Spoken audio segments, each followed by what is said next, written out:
Well, I've heard that as well, and when you gamble, by definition, you have to understand that you're going to lose. The way that casinos and the lottery and every place else that operates a gambling facility wins is that the consumer loses. Right. And unfortunately, when the consumer loses, sometimes they lose to the extent that it puts not only their livelihood and welfare at risk, but also that of their family. Yeah, but do you have any studies about the attendance going down from? I have read some numbers, but I do not know what those. I cannot recall what they are. But well, it seems to me about 2 or 3 years ago they was in all dire straits that there wasn't attendance, and that's why they had simulcast the horse races over there as well.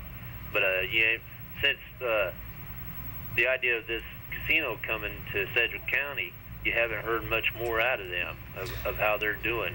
And I was just kind of wanting to know if they've improved or has they declined, or that would be a good thermometer as to whether this type of area could support a gambling. And as for that fella that asked you about replacing the jobs that would be lost, yes. You can't replace what you ain't got.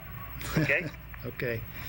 I can only tell you that in some of the legislation for state-owned casinos that were forwarded earlier this year in the state legislature, that some of those included provisions for slot machines to go into the pari-mutuel betting tracks, the greyhound and horse tracks in the state of Kansas, which means that if that had passed, there would have been upward, I believe, of 1,500 slot machines authorized at the Greyhound Park, which essentially would have turned it into what they call a racino, a racetrack casino. Yeah. Okay. Well, thanks. Well, have a good night, Mike. You too. Thank Bye-bye. you, sir.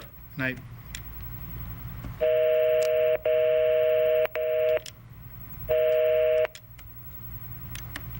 I'm sorry, I think this is Chuck. Yeah. How you doing, sir? Oh, pretty good. Is Mr. Whiting kind of worried about Las Vegas casinos popping up here in the city of Wichita? Well, the type of casinos that have been proposed would be Las Vegas-style casinos. I don't know if, since there really hasn't been an actual proposal or approval of a casino for Wichita, we really don't know what kind of plans are in store, but the studies have looked at what are called destination-type casinos, which are big, flashy, would involve convention centers, hotels, multiple restaurants, daycares. The proposal that Bob Knight and the Iowa Tribe put forward includes a water park, amusement activities, 24-hour, 7-day-a-week daycare centers, all kinds of activities with the intent to draw in daycare families. center for the gamblers? For their children. For their children, so For they their can gamble? children. So they can gamble. It will be more convenient. Yeah, it's very sad, but there are casinos that are already established that have had to post signs saying it's illegal to leave your children in the car while you gamble. There were, I've forgotten the location, but in a 14-month period, they found 72 children left in cars while their parents were gambling. That's pretty bad. Oh, okay. I've got another question for you. What is the difference between Powerball, Keno, and casino gambling? Powerball, Keno, and casinos. Well, casino gambling is primarily slot machines. When you talk about casinos, the vast majority of the income from a casino is slot machines. There are also in casinos board or table games, poker, blackjack, roulette wheels, those kinds of things. Okay. I'm not, the lottery is pull tab or scratch off tickets primarily, and so they're somewhat different. All right. One question, my last question here is, what's the primary goal of the state owning a casino? I prefer to having like an Indian casino. Well, the state wouldn't own the Indian casino. That would be owned by the tribe, which would, of course, attempt to benefit from that.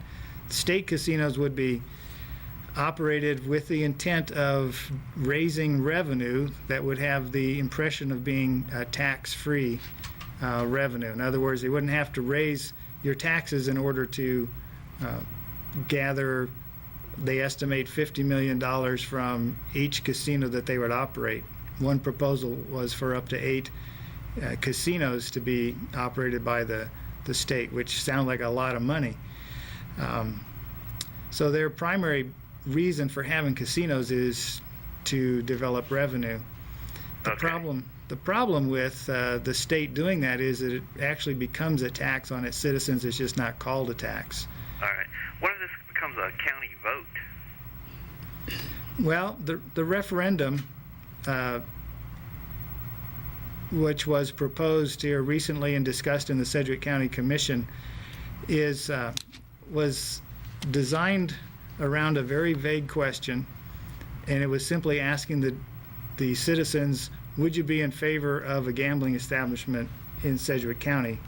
It didn't talk about what kind, it didn't talk about where, it didn't talk about what size, it didn't talk about a purpose.